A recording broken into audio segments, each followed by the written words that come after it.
Combat 18, C-18 or 318 is a neo-Nazi terrorist organisation which was founded in 1992. It originated in the United Kingdom with ties to movements in Canada and the United States. Since then, it has spread to other countries, including Germany. Combat 18 members have been suspected of being involved and directly responsible in the deaths of numerous immigrants, non-whites, and German politician Walter Lübeck, and intersign killings of C-18 members.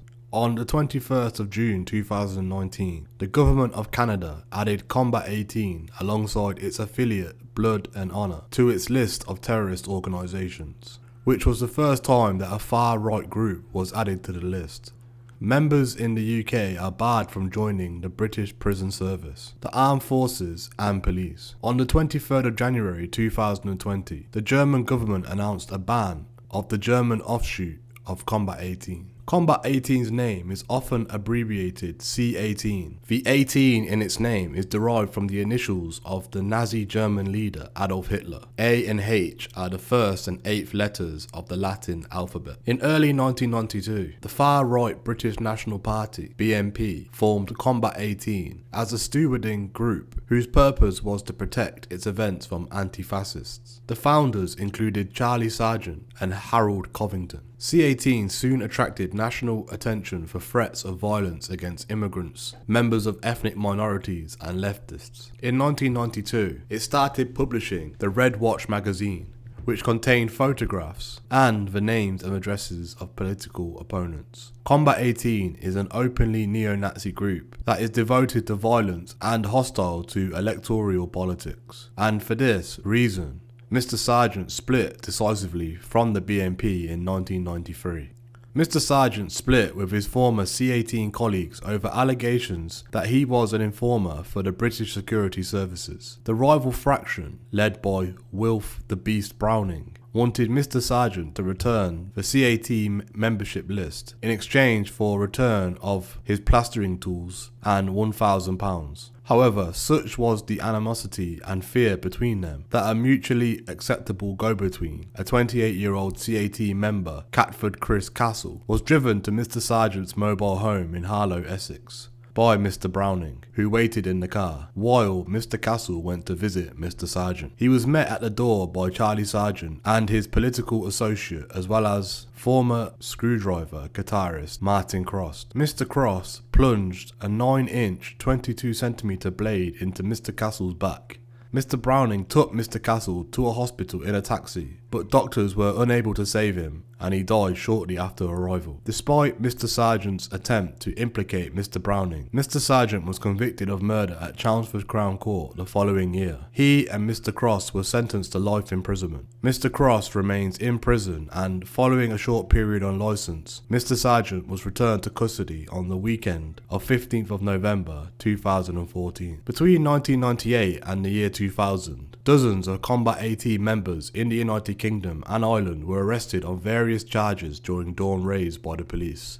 These raids were part of several operations which were conducted by Scotland Yard in cooperation with MI5. Those arrested included Steve and Bill Sargent, Charlie Sargent's brothers, David Moyatt, and 2 serving British soldiers, Darren Fearon from the Parachute Regiment and Carl Wilson. One of those whose house was raided was Adrian Marsden, who later became a councillor for the British National Party, BNP. Several of those arrested were later imprisoned, including Andrew Frayne, who got 7 years, and Jason Mariner, who got 6 years. Some journalists believe that the White Wolves are a C-18 splinter group, alleging that the group had been set up by Del O'Connor, the former second-in-command of C-18 and a member of Screwdriver Security. A document issued by the White Wolves announcing their formation had been attributed to David Moyatt, whose practical guide to Aryan Revolution allegedly inspired the nail bomber David Copeland, who was jailed for life in the year 2000 after being found guilty of causing a series of bombings in April 1999 that killed 3 people and injured many others. A group calling itself the Radical Volunteer Force split from C-18 in 2002, although it has retained close links to its parent organisation. On the 28th of October 2003, German police officers conducted raids on 50 properties in Kiel and Flensburg that were believed to be linked to German supporters of the group. The Anti-Defamation League says that there are Combat 18 chapters in Illinois, Florida and Texas.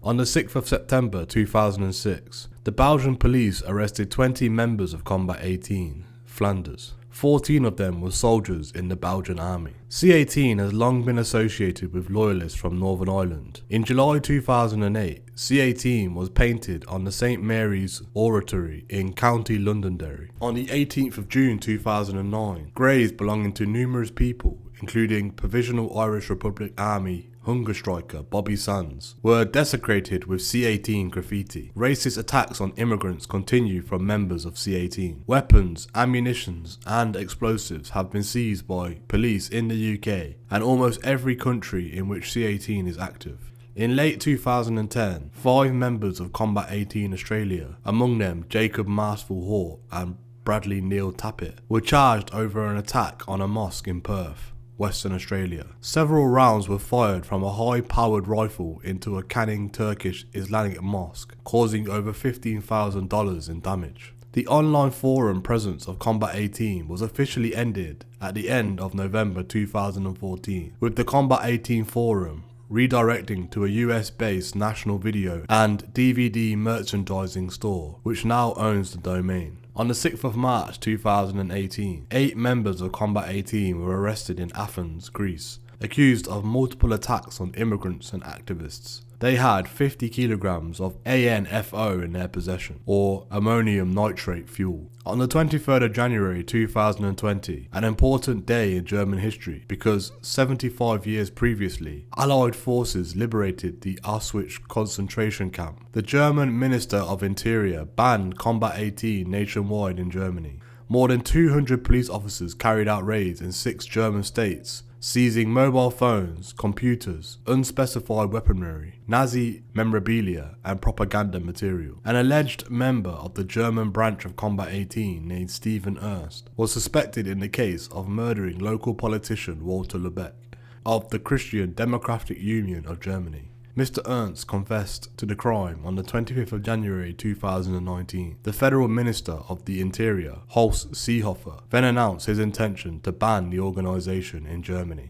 Members of the organisation include known football hooligans and groups. The most high-profile incident involving Combat 18 members in football came on the 15th of February 1995, when violence broke out in the stands at Lansdowne Road in the international friendly between Ireland and England. There was also taunting of no surrender to the IRA aimed at the Irish fans. The violence was so bad that the match had to be abandoned. Before the 1998 FIFA World Cup, 26 Seaburn casuals, Sunderland AFC supporters, hooligans, were arrested in a police raid after a military-issue smoke bomb was let off at a local pub after a fight with bouncers. By the end of the operation, over 60 were facing charges, some of them Seaburn casual hooligans. Some of the Seaburn casual hooligans arrested were involved with Combat 18. The operation failed when a judge ruled that the CCTV footage from the pub was inadmissible as evidence. Due to concerted efforts by Canadians on the 21st of June 2019, 2 neo-Nazi alt-right groups were added to the Canadian terrorist list. This was part in due to Canada's response to the Christchurch mosque shootings, and a petition to Canada's federal government, e-petition E2019 by No Place to Hate. This meant that criminal acts by members of this group additionally fell under Canada's Criminal Code for Terrorism, which can include additional prison sentences for criminal acts, including financial contributions to a known terrorist organisation. On the 23rd of January 2020, the German government announced and enforced an order banning Combat 18 Deutschland, the German offshoot of Combat 18. The order by the Ministry of the Interior states that Combat 18 Deutschland is directed against the constitutional order and that its goals and activities are contrary to criminal laws and against the idea of understanding amongst nations. The order stipulates that the organisation be dissolved and that all assets of the organisation be seized and confiscated. In addition, signs of the organisation must no longer be used and no replacement organisation may be reformed. On the day of the announcement, more than 200 police officers raided the homes of the organisation's leading members. According to the government, at the time of the ban, the organisation had approximately 20 members and an unknown number of sympathisers. The Interior Ministry linked the decision to the murder of Walter Lebec and the Halle synagogue shootings. Combat 18 Deutschland filed a suit against the ban in the Federal Administrative Court and asked the court to preliminary enjoin the ban's enforcement pending a decision on the merits. In September 2020, the court rejected the latter's request, stating that the public interest in the immediate enforcement of the ban prevailed over the organisation's interests, further noting that the challenge against the ban will likely not succeed, as the court's summary examination of the merits suggests that the organisation's activities are indeed directed against the constitutional order. Late last year, people all over England began getting death threats. Some claim to be from the Ku Klux Klan. We have got your location and where you live, and we will be watching you, and we're going to take you out. It's as simple as that. You're nothing but a Jewish slag. You'll be taken out by the Ku Klux Klan. Just let her know that Combat 18 have got an eye on her. We're going to take her out. In a picturesque corner of Norfolk, Alison Loughlin runs a guest house. It's a retreat for people wanting a break from city life. Last year, she donated a weekend here as a prize in a raffle for the anti-apartheid movement. This innocent gesture led to a frightening telephone encounter. He said, have you ever had anyone from the anti-apartheid movement? And I said, yes, I have. I was happy to receive some people who'd run the raffle prize. I said, in what connection do you ask? And he said, oh, well, we've heard that you had those people, and we don't like that, and we're going to make... and I said, well, I'm not sure that you've really got the right impression about this. And he said, oh, yes, we've certainly got the impression about what you're doing, and we don't like it, and we're going to be making a very nasty impression on you. And I said, well, can you just tell me who I'm talking to? He said, it's a member of the British Ku Klux Klan. Another victim was Cheshire holiday operator Martin Vasey. Like Alison Loughlin, his generosity had made him a target. We received a call that came on our answer phone one Friday night. A person describing himself as from the British Ku Klux Klan. He said that it had come to his notice that we'd offered a prize to the anti-apartheid movement for a fun run that they were doing down in London. And he said as a result of that, he wasn't very happy about it and the officers would be attacked. We wondered whether it was a bit of a prank, a bit of a joke, but it was true that we had given this prize. So the person obviously knew about that, and we took it seriously enough to contact the local police. I felt distinctly vulnerable, really. I thought, well, is something going to happen immediately? How shall I know? Do I go on trusting people? Do I lift up the phone? Martin Vasey and Alison Loughlin and the many other victims of similar threats had no way of knowing they'd been targeted by an extremist group called Combat 18. Nor did they know it was already engaged in physical attacks on people it saw as its enemies.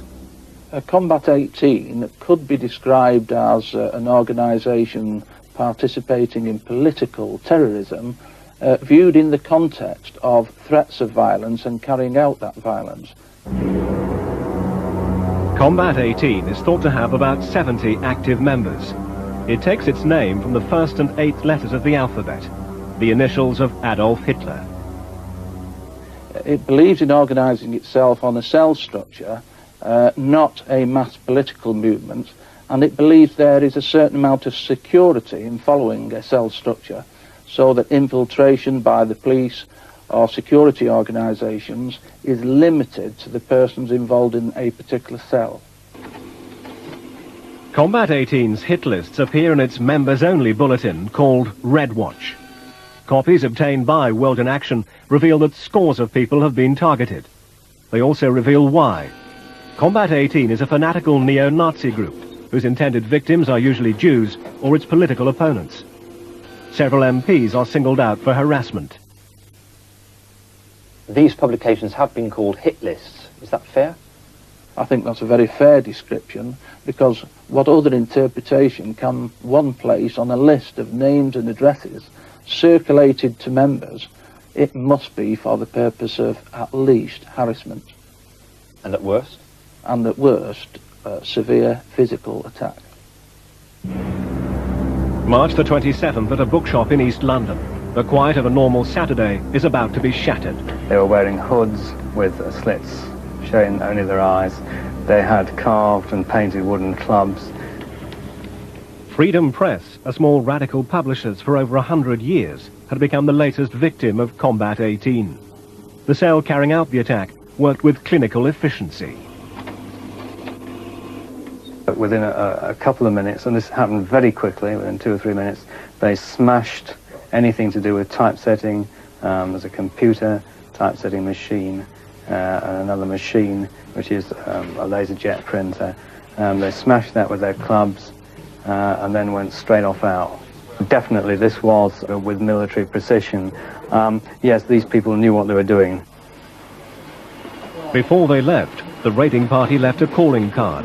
Above a door they sprayed C-18. Until now, little has been known about Combat 18. Its Redwatch hit list was seen only by its own members. The rare copies which leaked out gave only a post office box address in America. But that address is a clue to the shadowy figure behind Combat 18.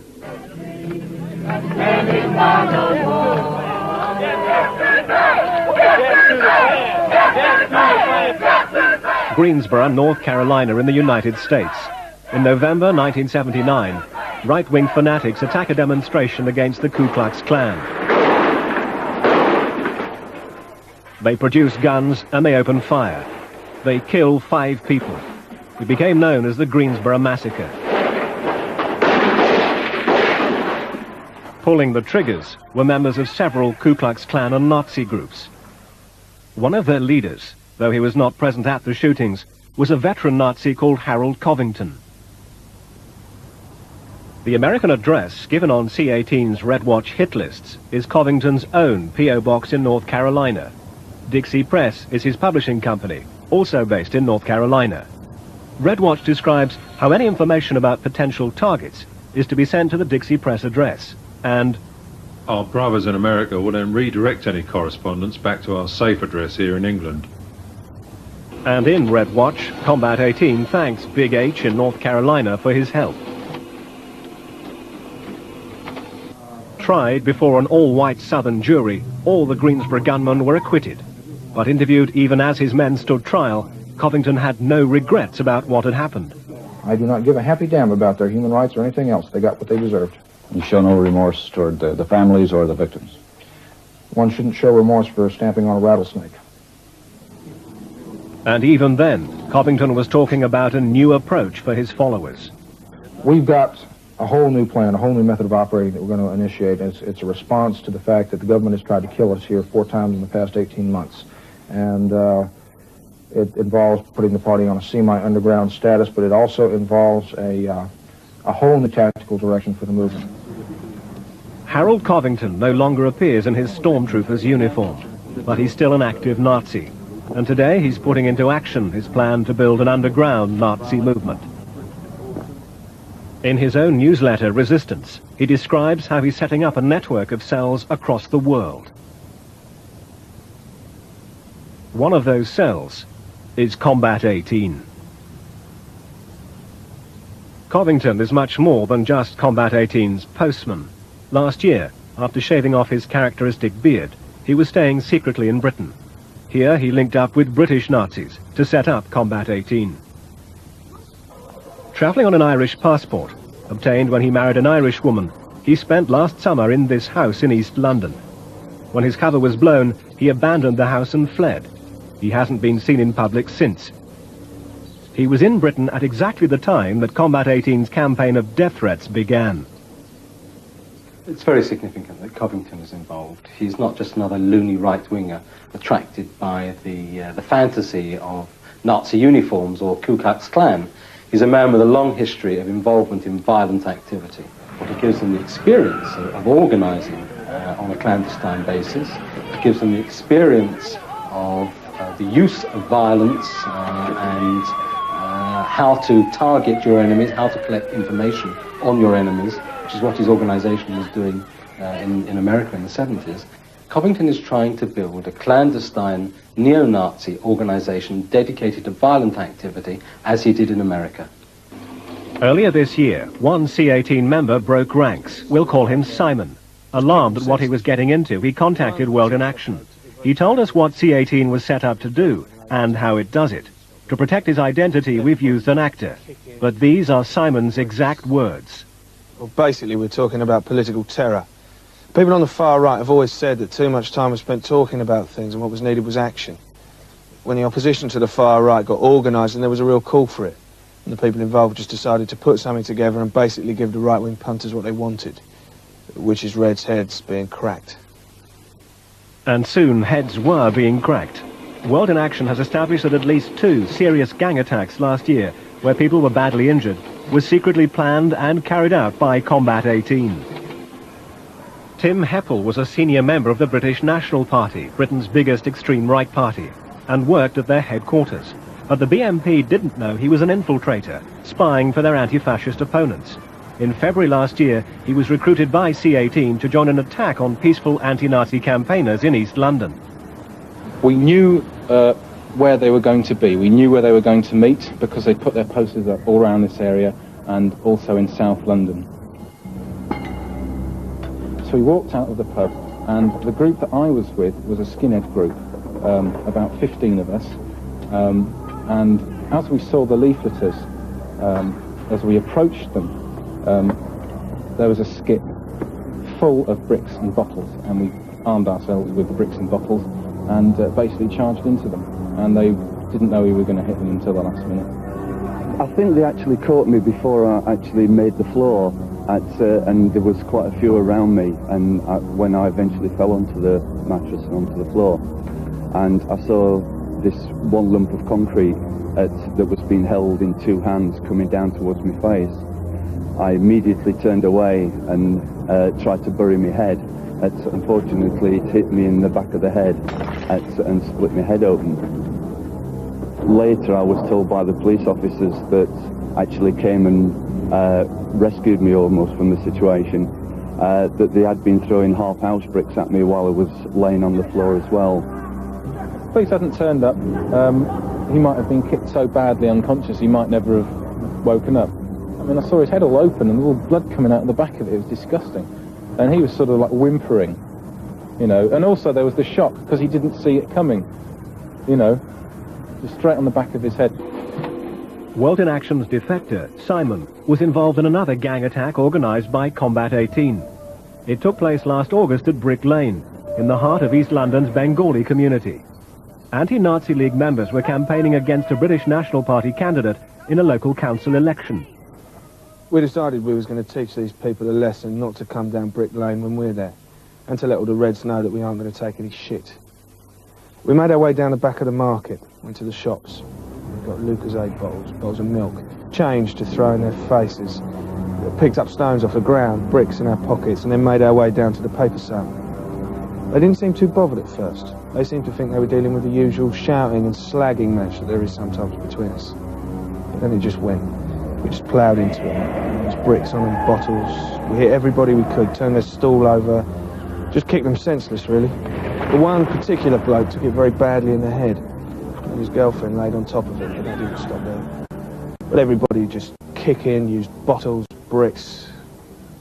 I was struck over the back of the head with an iron bar, and then as I turned, I was smashed over the head with a bottle. I think I must have momentarily lost consciousness then, because the next thing I knew, I was lying in the middle of the street, and there was about 5 of them kicking me to the head and to the groin, and there's 2 of them standing on my ankles to prevent me rolling into a fetal position.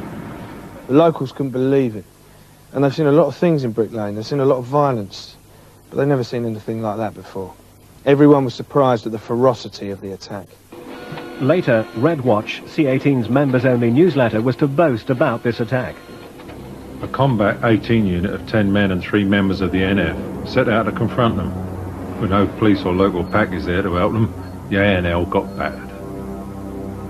World in Action has identified the men who run Combat 18. Charlie Sargent from South London is its main organiser. He's a secretive man, and even many of his Combat 18 comrades don't know where he lives. He has criminal convictions for drug smuggling and offensive weapons. Charlie Sargent's known as the Pig. He's a bit of an animal. He loves violence. He's a knife merchant. He loves knives. He'd stab anyone. He'd stab me or anybody he worked with. If you crossed Charlie Sargent or grassed, then Charlie Sargent would have you seen to. And if he was close enough, he'd do it himself. In C18, he's the main organiser. He gives out orders, recruits people. He's the man. Running C18 with Sargent is Eddie Wicker, also from South London. He's been involved with extremist groups for many years. Eddie Wicker's a bit different. He's the daddy. He's the one everybody looks up to. Running C18, he's getting at what he sees as his natural enemy, which is the IRA, immigrants, left-wing politicians, all the people that have always got on Eddie Wicker's nerves. Combat 18 surfaced publicly for the first time last year. They appeared as a security force, vetting the audience at 2 right-wing meetings which claimed that Hitler's Holocaust against the Jews never took place. Next, only a day after their brutal attack at Brick Lane, they joined these British National Party members to support the BNP's council candidate in the Brick Lane area.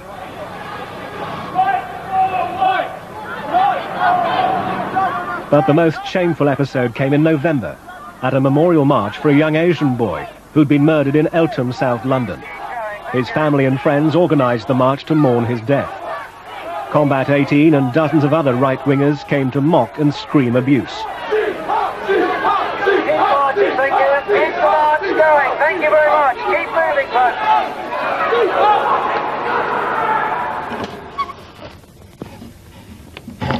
But Combat 18 took a turn towards terrorism when they escalated their campaign against political opponents.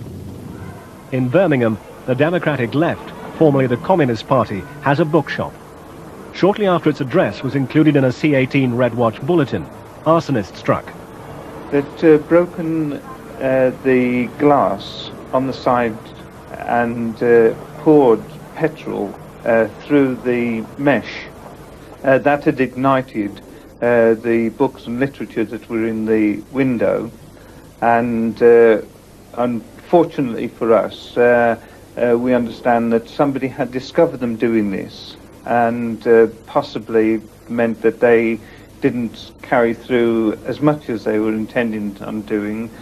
There could have been quite a serious fire, and we are in a building which is a multi-storey building, very considerable size, and there could have been potentially a very major disaster.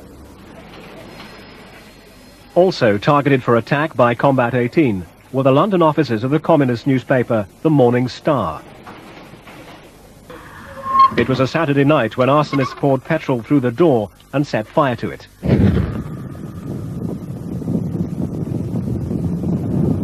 It set fire to the mat inside the doorway and started to ignite the wall there.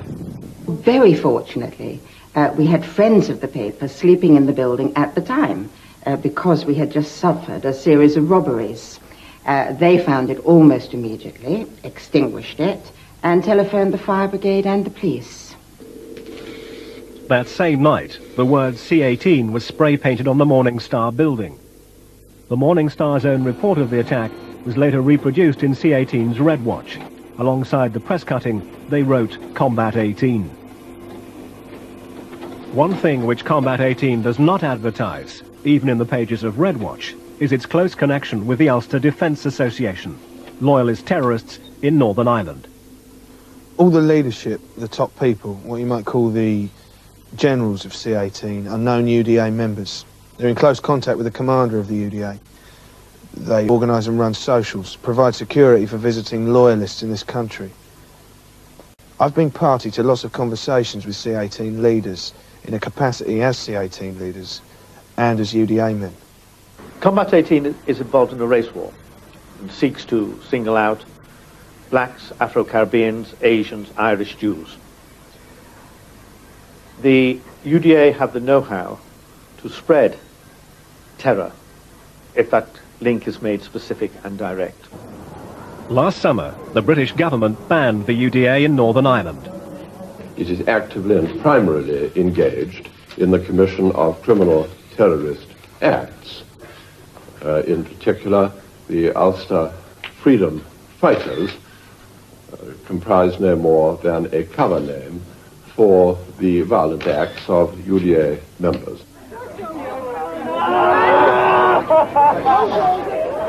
But the van didn't stop the UDA killers. Calling themselves the Ulster Freedom Fighters, they stepped up their assassination campaign, murdering 14 people this year alone. Most of their victims were innocent Catholics, targeted simply because they were the wrong religion. I think the violent Nazis preaching a race war, wanting to get hold of guns and ammunition and terrorist know-how, would seek that sort of connection. The surprising thing is the UDA tying up with them rather than the neo-Nazi groups tying up with the UDA. The UDA is still legal in England, and there is no evidence to suggest that C-18 members like Charlie Sargent or Eddie Wicker have ever been involved in UDA terrorism, even though the links between the two organisations are close. Eddie Wicker's very secretive. His function is, well, he's the UDA man. I'd say he's a courier between the two. He's a regular visitor to Belfast, and over in Belfast, he's well liked and respected. When you're invited to join C-18, that's it. Then you're no longer doing things at a British National Party or National Front. You're doing things that have the blessing, because of who's running it, of the UDA. World in Action's evidence about Combat 18 is now to be considered by a House of Commons Select Committee. The Home Affairs Select Committee has been concerned over a number of years about racial attacks. What we now have is some evidence of a coordinated attempt to encourage racial attacks, and the Home Affairs Select Committee is going to be very interested in that evidence, and if we find that there is that sort of coordination, we are going to be making some very strong recommendations to the Home Secretary for effective action against it. This is not a political organisation where you might be able to argue one way or the other about the democratic right to engage in the political process. We're talking about a criminal conspiracy, and it's up to the police to take action and prevent them engaging in this sort of activity. Organised in cells, using only an American address, Combat 18 has so far operated in secrecy, until tonight. I'd like to ask you some questions about Combat 18 and the UDA. I don't know what you're talking about. All right? They'll piss off out of it. Mr. Sargent, we're from World in Action. We'd like to ask you some questions about Combat 18, if that's all right. Yeah. We'd like to ask you about these Redwatch bulletins which you produce. Which Combat 18 produces. You're the leader of Combat 18. They're nothing more than hit lists, really, aren't they? I know. Where are they publishing? They're published in America. Why do you use an American address, Mr. Sargent? What have you got to hide? What have you got to hide, Mr. Sargent? Yeah, why? Why do you use an American address? I don't use it. Is it my address? It's not your address. Why don't you use your own address, Mr. Sargent? Why do you use an American address? You pushing! Now, Mr. Sargent, please, we're not causing any trouble. Well, yeah, what's he hit me for it? He's not hitting you. You attacked our camera. Use an American address. You sell UDA magazines? Yeah, no, I sell LPA magazines. The Loyalist Prisoners Association, right, yeah. which was set up by the UDA. Well, I don't know it was set up, right? Yes, you do, Mr. Wicker. It was set up by the UDA, and you know it because you're a member of the UDA. Well, what is there a law against that or something?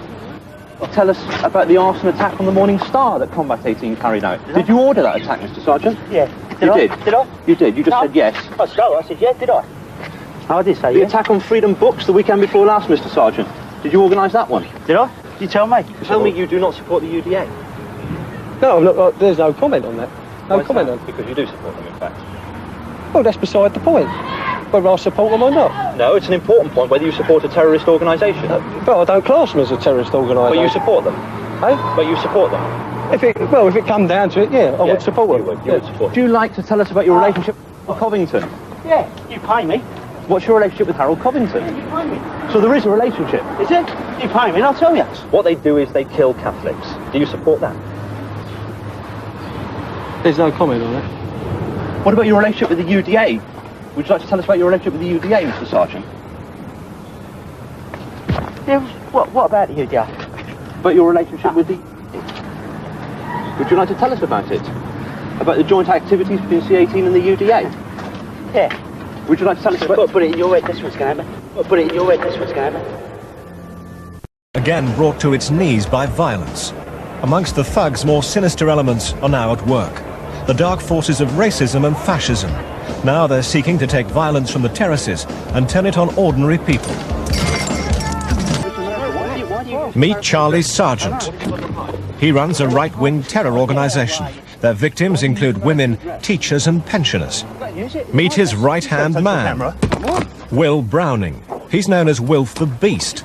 His task is to recruit political terrorists from the terraces. Tonight, World in Action investigates the explosive mix of fascism and football, and exposes the brutal men who boast that the nightmare returns.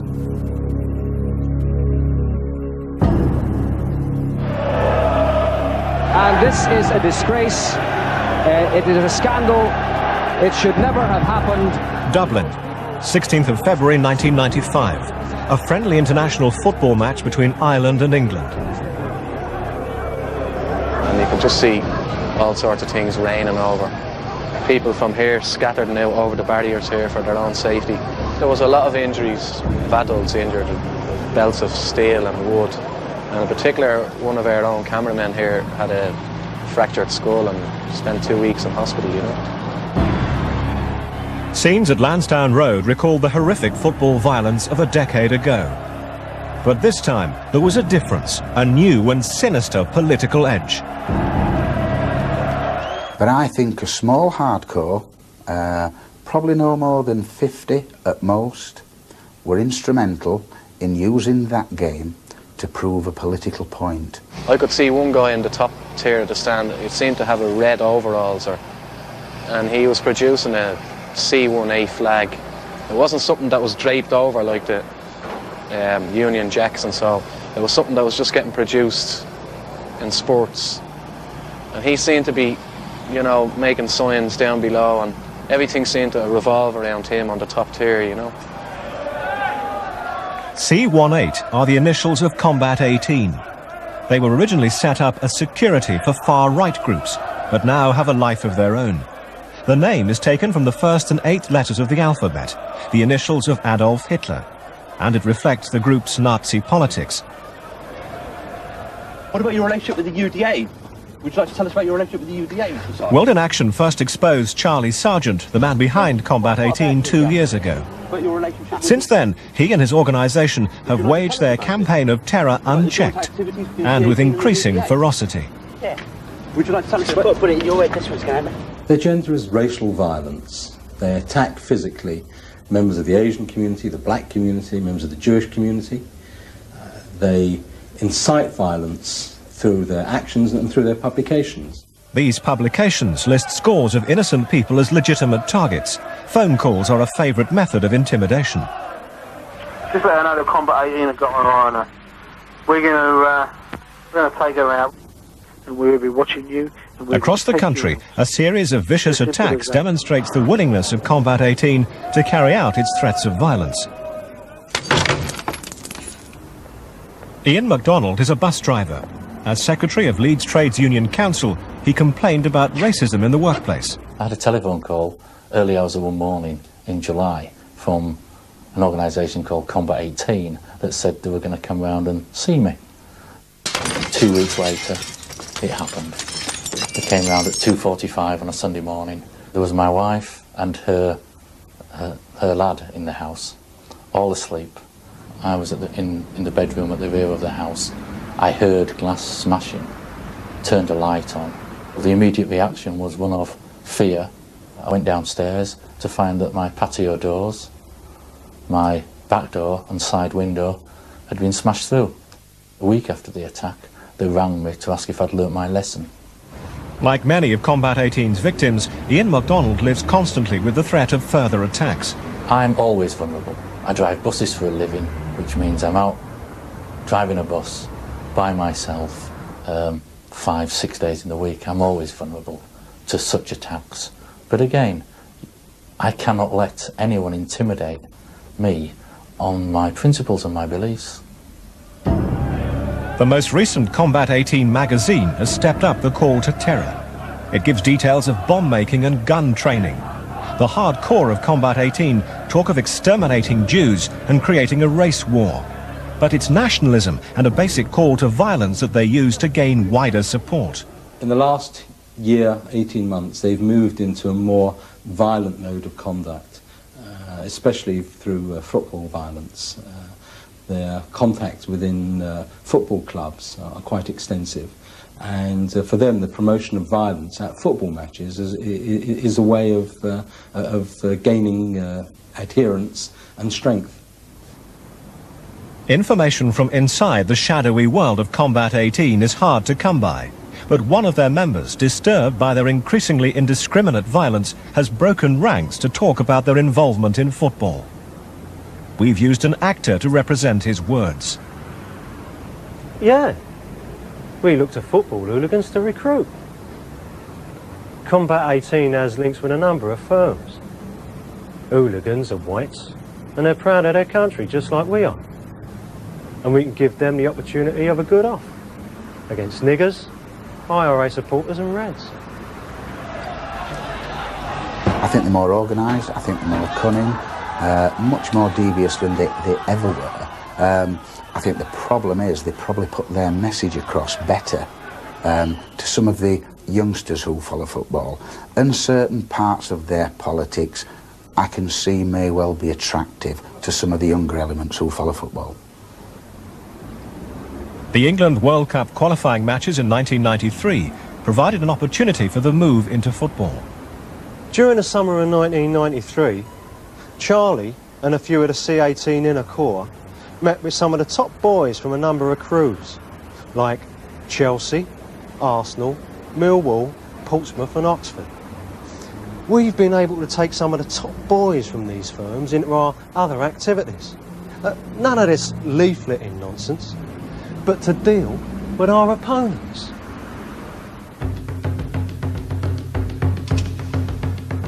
In Oslo, Combat 18 members were at the centre of the trouble which started in the Polite bar. The next game was in Rotterdam, and Combat 18 boasted in their magazine of their success in causing violence. C18 managed to send a 50-strong expeditionary force to Holland, and despite hassle from the Dutch old bill, they still managed to whip up enough trouble wherever they went. C18 football fans can add this to their list of results. Well done, lads. The opportunity for organised violence is not the only thing that attracts hooligans to Combat 18. The one thing we do find that runs through the football scene is the violently anti-Irish feeling. The one chant we hear when England play abroad, when the domestic teams play abroad, is the no surrender to the IRA. Ireland, an anti-IRA, is always good for us, because the leading boys are loyal to their country, and so are sick of seeing our boys being killed by the IRA. There was a pro-Ireland march in London the other year. There were hundreds of us, all the main firms. That's the way Charlie would like us to develop. Combat 18 has always had strong links with loyalist terrorists. They've used this hard man reputation to gain status among football hooligans. We have video evidence of certain well-known football hooligans from around the UK gathering in public houses along the march route, giving the Nazi salute through the windows as the march has gone past. Amongst this gang from the Chelsea headhunters firm are leading members of C18. Last year, they linked up again to launch an attack on an Irish pub in London. Combat 18 boasted of it in their magazine, The Order. A group of 80 nationalist and loyalist Chelsea fans attacked the Old Bell pub in Kilburn Iro, smashing windows and pelting the terrified Troops Out demonstrators inside the pub with bottles and bricks. We were expecting something, you know, because it was in the wind that something might happen, you know. But it did happen. A brick came through the window and the whole glass smashed all over the place. I was watching the door and they burst in. About 6, I'd say. And they said, "Come on, you Irish bastards." And they started firing stools behind the bar. They smashed all the optics. And then I think they were going to start in the customers. Combat 18's efforts over the last 18 months paid off with their biggest success to date in Dublin.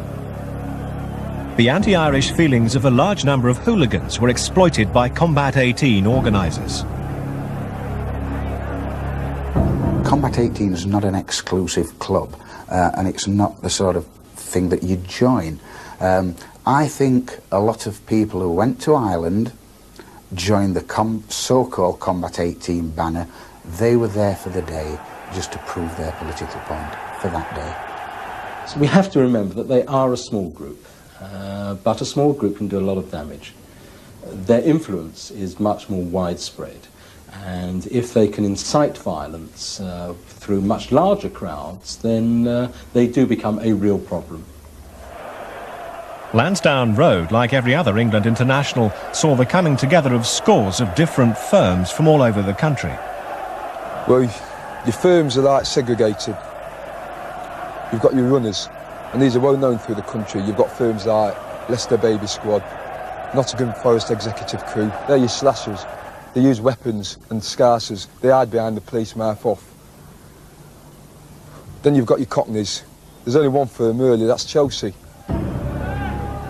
Chelsea's firm, the Headhunters, had strong links with Combat 18, stretching back over many years. Some of our top boys were leading faces in a number of crews, particularly the Chelsea Headhunters. Charlie, although an Arsenal fan, used to run with the Chelsea Headhunters in the 80s. You see, he was best mates with Chubby, who was one of the Headhunters' top boys. He was also a London skin, and they were Chelsea. But Combat 18's connections with the Headhunters go deeper than friendship. This season, Chelsea hooligans have again been heavily involved in violence. And for Combat 18, the campaign of intimidation started on the first day of the season, when they went down to Chelsea looking for trouble. They soon found it when they came across an anti-Nazi poster in a street near the ground. My neighbours told me that the Chelsea football matches will be starting, and that when they do, I'd be wise to take the poster down. She found out why when she was visited by 4 Chelsea Headhunters. One of them was Charlie Sargent's brother, Steve Sargent. I heard a banging on the window and on the front door. I went out in a storm and kind of opened the door, and there was 4 men standing on my doorstep, and they told me that if I didn't take my poster down by that later on that day, then I'd have all my windows done in, and I'll be done in as well. Fortunately for Susan O'Rourke, Steve Sargent was arrested before he could carry out his threats. Members of the Chelsea Independent Supporters Association were not so lucky. These Chelsea fans had taken a stand against racism. They're a great bunch of lads. They're all friendly, they all get on with each other.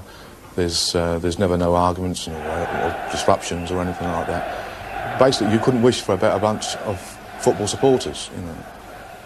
But Combat 18 were determined to stamp out the opposition to their racist views. In the Finborough Arms, they launched a savage attack on the independent supporters, an attack which put 4 people in hospital. 5 o'clock, jam solid, absolute jam solid. I can't let anyone in. The next thing, some chappie come out to me and he said to me, I think you better go up to the pool table, Abner. I think there's going to be, you know, a disturbance up there. It was like a tidal wave coming towards me. I mean, it was something that I have never, ever seen in my life before, and I never want to see it again.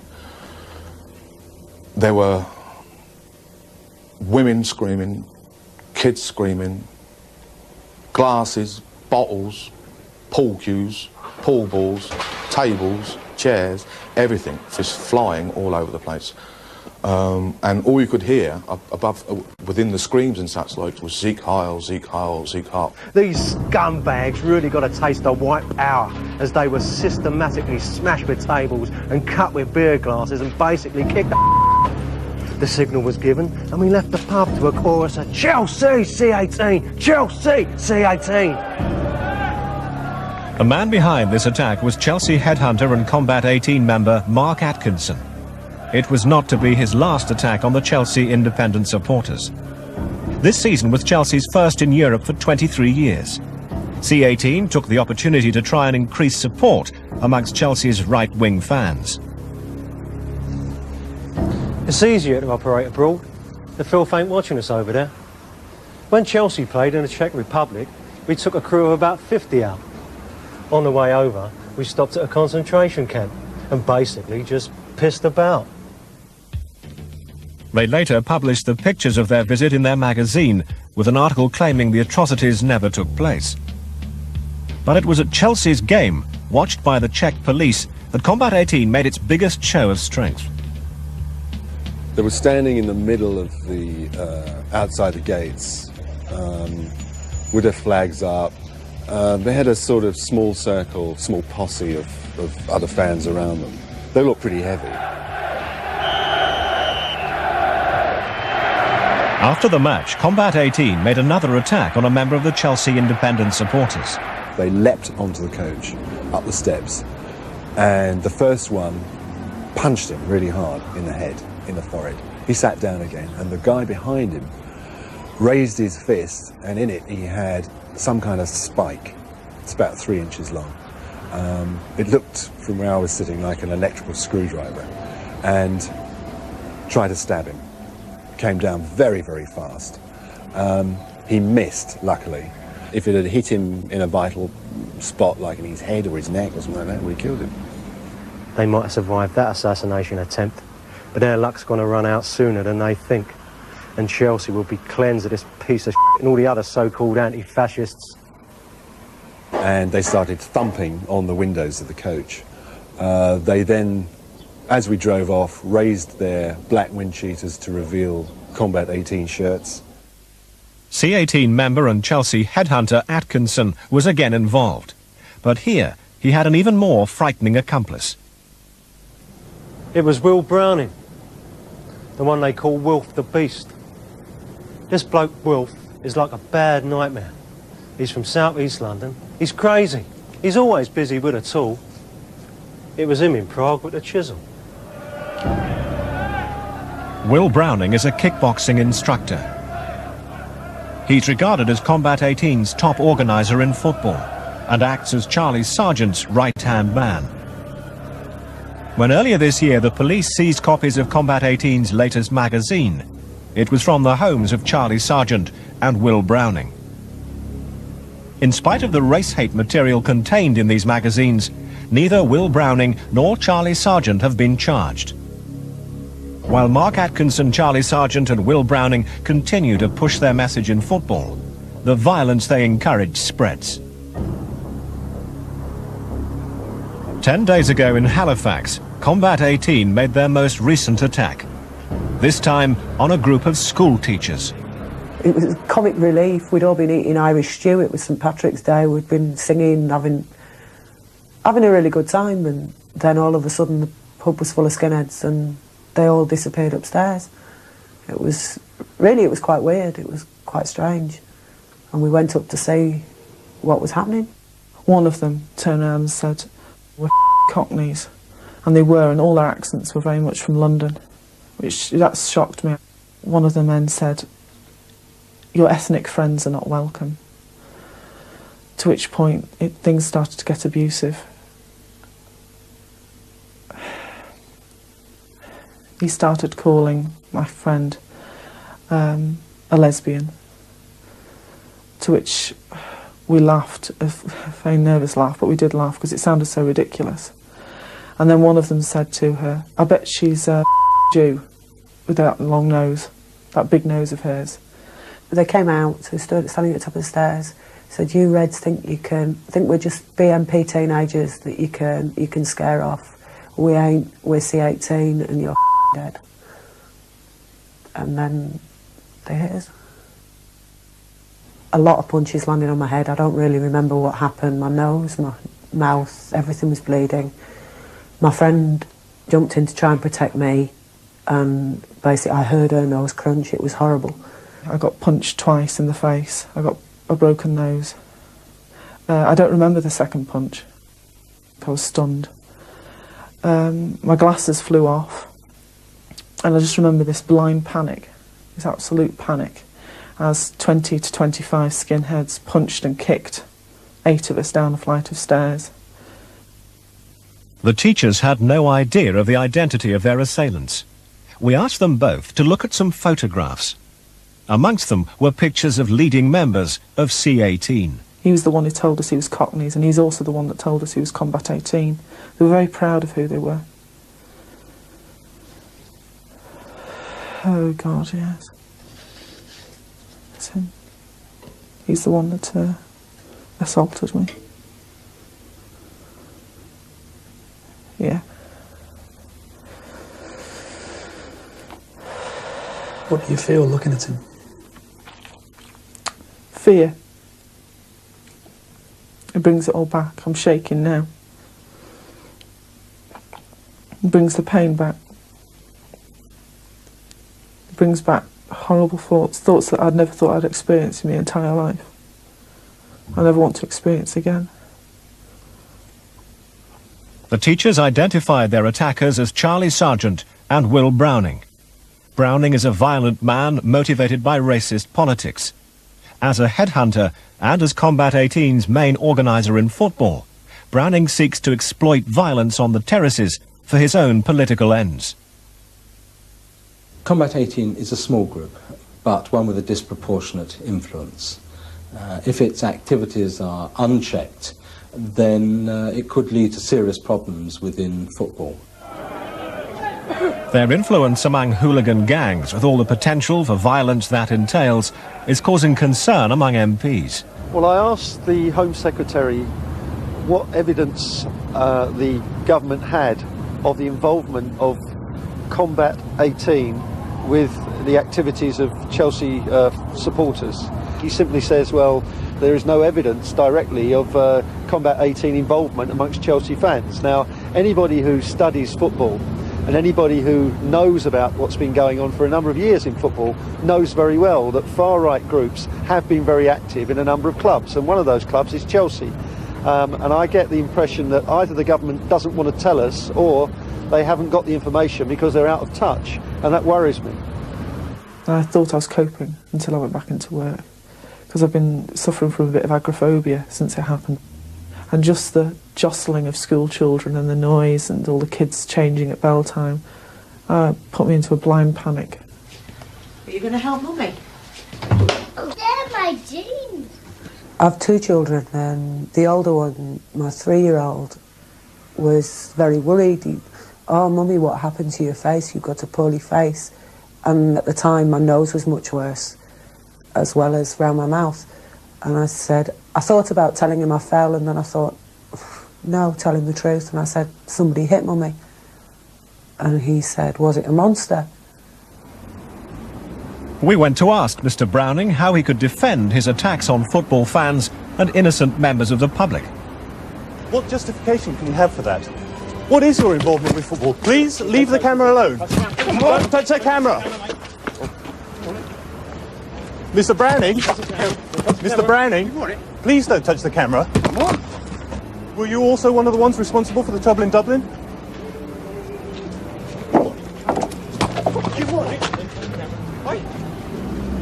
Mr. Browning, please don't hit the camera.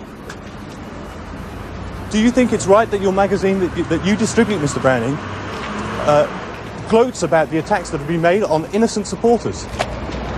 Yeah. Why do you think it's right that it gloats about attacks on innocent supporters, Mr. Browning? George, watch out! The man's got a screwdriver. The Attorney General is considering prosecuting Browning for distribution of race-hate material. Our information on his involvement in the attack in Halifax has been requested by the police. 3 years after Combat 18 started its campaign... You must commit them. They're vicious. They've even planned murder. People came very close to getting killed by Combat 18 activists. Tonight, the explosive secret at the heart of Britain's Nazis. Now, the war is coming. Their deeds are wicked. Their image is ugly. And they are driven by ancient hatreds. Thank you very much. Keep moving, folks. For most of the 1990s, a fanatical band of thugs have tried to bring Hitler's ideas to the streets of Britain. They have committed crimes of intimidation, violence, arson, and murder. But they had their uses too. The security services infiltrated them to find out about even more murderous fanatics in Northern Ireland. Tonight on World in Action, we have evidence that the leader of a gang of Nazi terrorists was a special branch informer. And we show how his work as an informer broke all the rules and left some of the targets of his racist gang unprotected.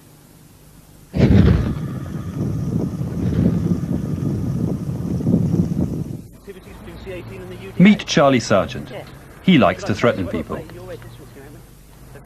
He likes to attack people. For 5 years, he led a gang of thugs who wanted to bring Nazi ideas back to life. Charlie Sargent's known as the pig. He's a bit of an animal. He loves violence. He's a knife merchant. He loves knives. He'd stab anyone. He'd stab me or anybody he worked with. If you crossed Charlie Sargent or grasped, then Charlie Sargent would have you seen to. And if he was close enough, he'd do it himself. He gives out orders, recruits people. He's the man. He had the support of quite a few heavyweights in the movement. He used to, like, the fact that he knocked about with them gave him quite a lot of street cred, and people respected that, if not him. The group he led was called Combat 18. Even its name was a homage to evil, the first and 8th letters of the alphabet, the initials of Adolf Hitler. And it was set up for one purpose. Combat 18 had no political agenda. Combat 18 was just to deal with things on a violent level, to pay back time for us. And with a vengeance, Combat 18 set about its business. We have got your location and where you live, and we'll be watching you, and we're going to take you out. Just let her know that Combat 18 have got an eye on her. We're going to take her out. Death threats, hit lists, gang attacks. Combat 18 declared war on its opponents and other races. And then Combat 18 sent out arson squads. It set fire to the mat inside the doorway and started to ignite the wall there. Very fortunately, we had friends of the paper sleeping in the building at the time because we had just suffered a series of robberies. They found it almost immediately, extinguished it, and telephoned the fire brigade and the police. One Combat 18 activist who was involved in these terror attacks has agreed to speak to us if we concealed his identity. Charlie would put up the targets. He'd just come along and say, why don't you do this? Why don't you do that? He'd say they were easy targets and would get lots of publicity for C18. But Charlie was never there. He'd stay well out of it. He'd say he was too high profile as leader to get involved. He just left it to us. People came very close to getting killed by Combat 18 activists at the behest of Charlie Sargent. Combat 18 was a reminder of some of the darkest urges in human nature. Their violence and extreme racism always made them a target for criminal investigation. But the police had another interest in them as well, because Combat 18 had friends in even darker places.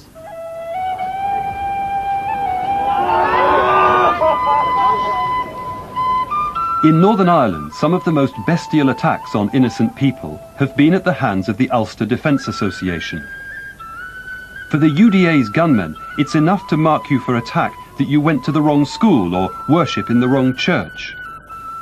For the security services, penetrating the UDA was a major priority, but there were difficulties. The UDA went through a leadership change in 1990, which meant that immediately there was a whole new set of people that the RUC would not have been aware of. They also broke down into a cell structure, which I think from their point of view, extremely wise thing to do. And I think it did make it very difficult for the RUC to have proper or the same level of intelligence that they previously would have had. The new UDA leadership went on a sectarian killing spree.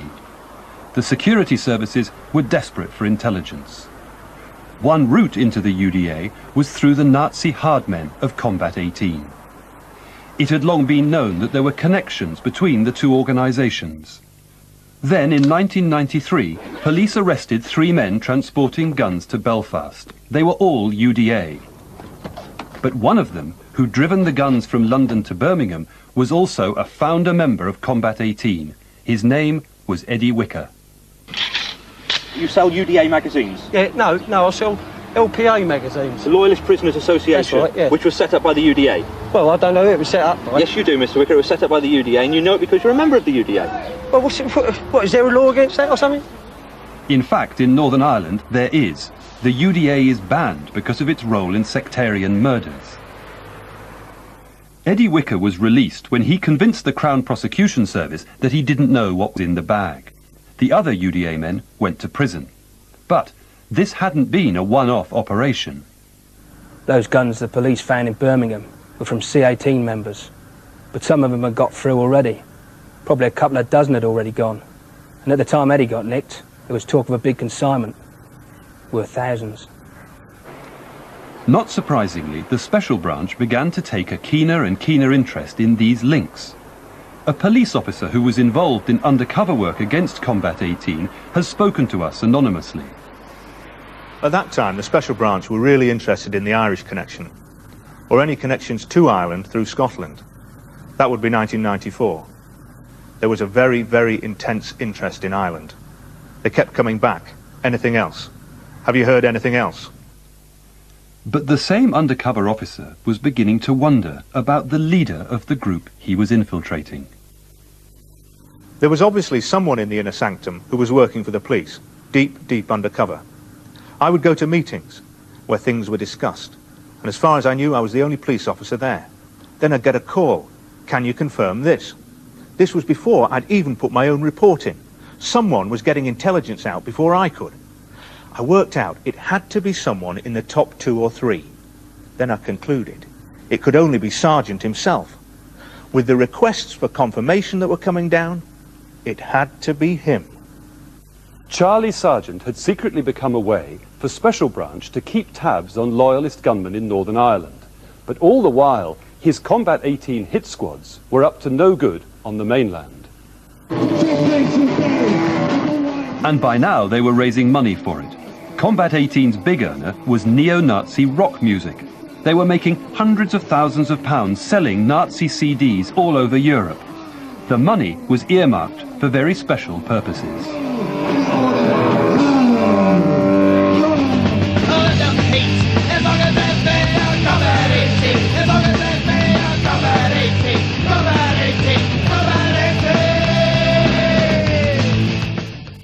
The reason that we've been so quiet lately is that we've been doing a lot of reorganising,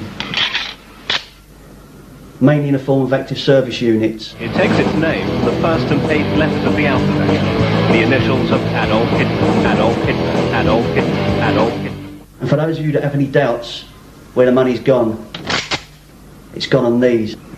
Now, the war is coming. Some of the hardline militants of C18 wanted to take that approach, the hardline approach, and actually get out and do what people have been talking about for years. And what was that? Really get on some of the hardline stuff, start hurting people, real make people take notice of us, move on to the next level. Sorry, what does that mean, move on to the next level? Up ourselves to a proper terrorist organisation. Combat 18 wanted to make a splash, so they organised a letter bomb campaign against people they regarded as enemies. Some were obscure political opponents, but others were famous people who had done them no harm at all, but who had committed the crime of falling in love with someone from another race.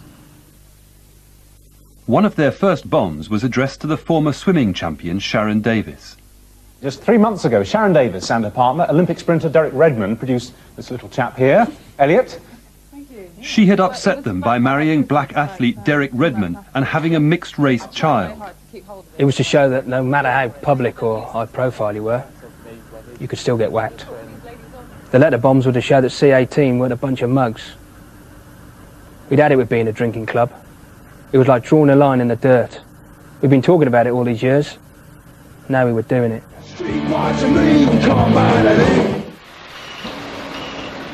The bombs intercepted in January last year were intended to be the first of many. Other targets who had been on Combat 18's potential list included Frank Bruno and footballer Paul Ince. The letter bombs were the idea of this man, Charlie Sargent's right-hand man, Will Browning. He's a man with a ferocious reputation.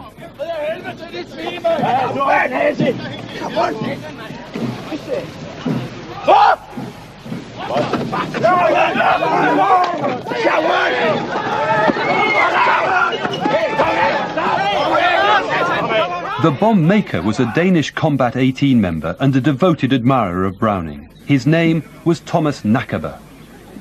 Thomas Nakaba was very well known here in Denmark since the late 80s, and he was twice member of the Nazi Party.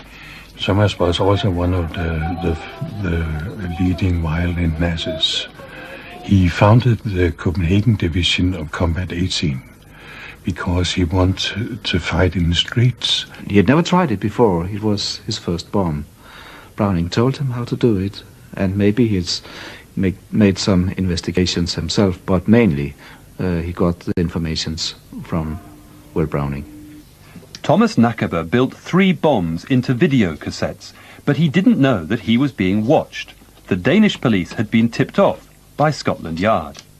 The first information we got concerning this case we received from the British authorities, and based on that information we started surveying a Danish citizen, Thomas. To cover his tracks, Thomas Nakaba caught the night ferry to Malmö in Sweden to post the letter bombs. And we also followed him to Sweden, where we saw that he put 3 videotapes in a post box, and after having a look at them, it was clear that they did not contain videos, but they contained explosives and detonators. The bombs were intercepted before they harmed anyone, but someone was damaged by this affair. It exposed Charlie Sargent as a police informer. Will Browning was already suspicious of Sargent, so when targets for the letter bombs were discussed, he laid a trap. Sargent was given the wrong names. Targets were selected by an inner council of Combat 18. That council involved Charlie Sargent. Several names were discussed. Names that Sargent was given were not necessarily ones that were to be recipients. Sargent was privy to a list that wasn't the list that was used at the final posting. It wasn't long before Browning's trap was sprung. When the letter bombs were discovered, the story broke in the British papers. They contained names of other people who were supposed to get letter bombs, but these names were from the false list which had been given to Charlie Sargent. At the same time, the post office circulated a warning from the police to sorting offices.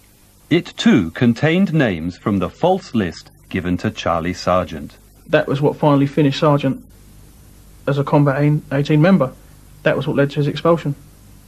Sargent's list that he was aware of included names that were leaked to the press. Those names, by that stage, had been removed from any list. So what conclusions did C18 draw from that incident about the role of Sargent must have been working with Special Branch. He must have been. Will Browning now took over the leadership of Combat 18 and expelled Charlie Sargent. But Sargent wasn't going to take it lying down. Charlie Sargent wanted revenge. And some unfinished business gave him his chance. He still had things belonging to Combat 18, and Browning had things of his. A meeting was arranged, and a friend of Browning's, Chris Castle, went to Sargent's house to make the exchange. Browning stayed out of sight. Waiting with Sargent was an old friend and Nazi comrade, Martin Cross. Sargent and Cross expected somebody to turn up on that morning acting on behalf of Will Browning. We knew from another witness who had actually been invited to be present that the plan was to attack whoever turned up to teach Will Browning a lesson. When Chris Castle arrived at Sargent's house, he was set upon. As he tried to flee, he was stabbed in the back by Martin Cross, then chased and beaten by Sargent. He was dead by the time he got to hospital. There is no doubt that Chris Castle was executed on that morning.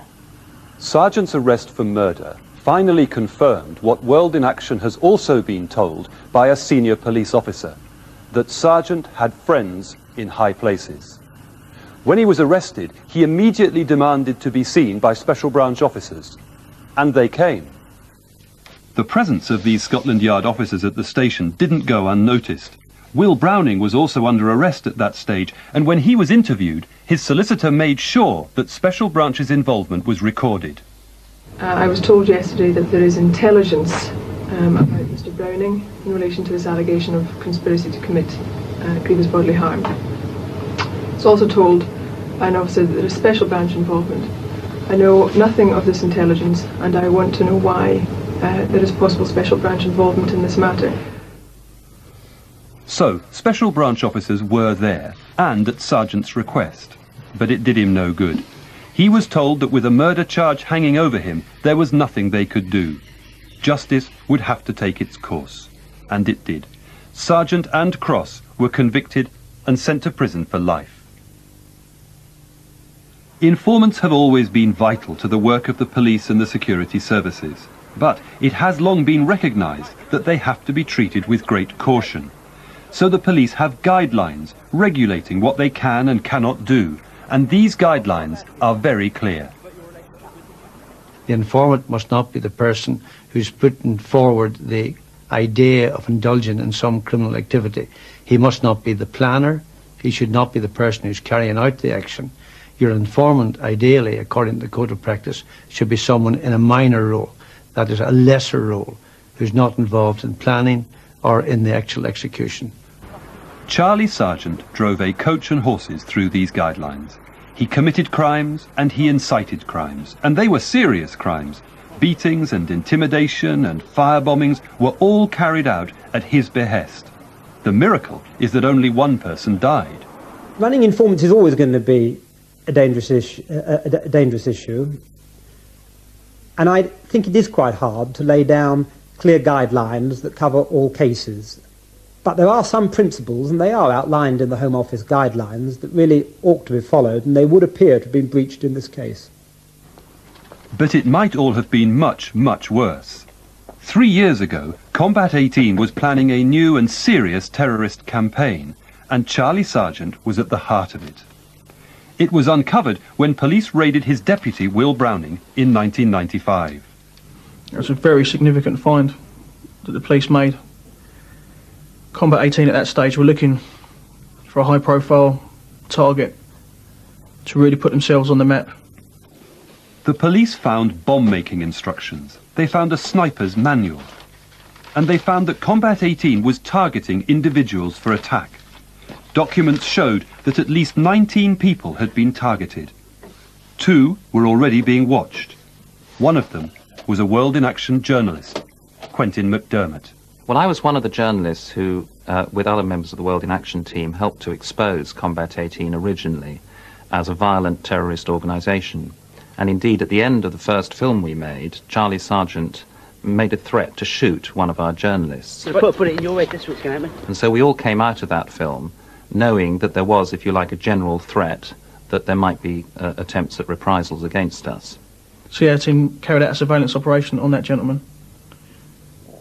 That gentleman was in severe danger, and had it not been for those raids at that stage, I think that gentleman could well have been killed by Combat 18. We went there several times, watching his movements. We were going to do it. We were up for it. People were planning to wait outside and shoot him through the window, or let him have one as he came out the door. Amongst the documents the police seized from Browning's house was a page from an electoral register. On it, the address of Quentin McDermott's basement flat had been highlighted, and someone had written basement, number 52. World in Action had this document examined by a handwriting expert. The man who had pinpointed where Quentin McDermott lived was Charlie Sargent. Charlie Sargent selected the World in Action reporter for Combat 18. Charlie Sargent was the one that came with a copy of the electoral roll and the specific descriptions of where in the apartments this reporter lived. That's all Charlie had to do. He put that into people's minds and left them with it. And it was only the police raids that stopped this happening? Without doubt. That attack on the World in Action reporter was at a very advanced stage, just prior to the raids on Combat 18 activists in early '95. Will Browning was never charged with this murder plot. But even if there was not enough evidence to bring charges, surely the intended victims should have been warned by the police that they were in danger from Combat 18. But they weren't. I received absolutely no warning whatsoever on that occasion from Special Branch or from the police. I feel that although investigative journalists have a duty, if you like, to take reasonable measures to protect themselves, we are, after all, at the end of the day, members of the public, and we are entitled to the same level of protection as ordinary members of the public. And I believe that the police should have alerted me to the threat. Potential targets have the right, in my view, to be informed by the police if the police are in possession of information which means that those potential targets are at risk. If the police have that information, then it seems to me it's not only justice but fairness that the police should pass the information on to the targets so that they can take perhaps the most elementary precautions to avoid risk to themselves or their premises. And it wasn't as if the police could be sure that their raid on Browning had removed the threat of attack. Only 2 weeks later, Combat 18 firebombed the home of a political opponent in Kent. Charlie wanted her torched, you know, done. He was going on and on about her ages before the police raided us. It was all set in motion before the raids, and even after the raids had happened, it still went ahead, and he knew it was still going ahead. My son was out on the landing and he was shouting that the house is on fire. And as I came out of the bedroom, you could see it was all there was smoke everywhere, and you could see flames reflected. We had smoke alarms fitted, and a lot of other precautions that we took made sure the inner door was shut, because if on the night of the firebombing, whoever it was that sprayed the petrol through, if we hadn't have had smoke alarms, if we hadn't had that door shut, then it would have just come straight up the stairs, and well, we wouldn't have stood a chance. It's a really small terraced house, and you know, we would have all been dead. Well, if there was a good reason for not informing Mr. McDermott when the police initially became aware of the threat to him, perhaps because it would have tipped off the aggressors, those reasons disappeared with the firebombing 2 weeks later of a woman in Kent. And it ought to have been clear to everyone from that point onwards that despite the police raid, Combat 18 was still capable of mounting potentially lethal attacks. We've traced 10 of the people targeted by Combat 18 on the papers found in the raid on Browning. Not one of them was warned by the police. The question now is what Scotland Yard will do with our evidence. Clearly, Charlie Sargent did help them to foil the Danish letter bomb campaign. Against that, he ran a ruthless campaign of terror. He plotted murder. Finally, he did murder. But could he have been arrested earlier? And how did Scotland Yard reward him? Our evidence suggests that when they forged an alliance with a man like Charlie Sargent, Scotland Yard were playing with fire.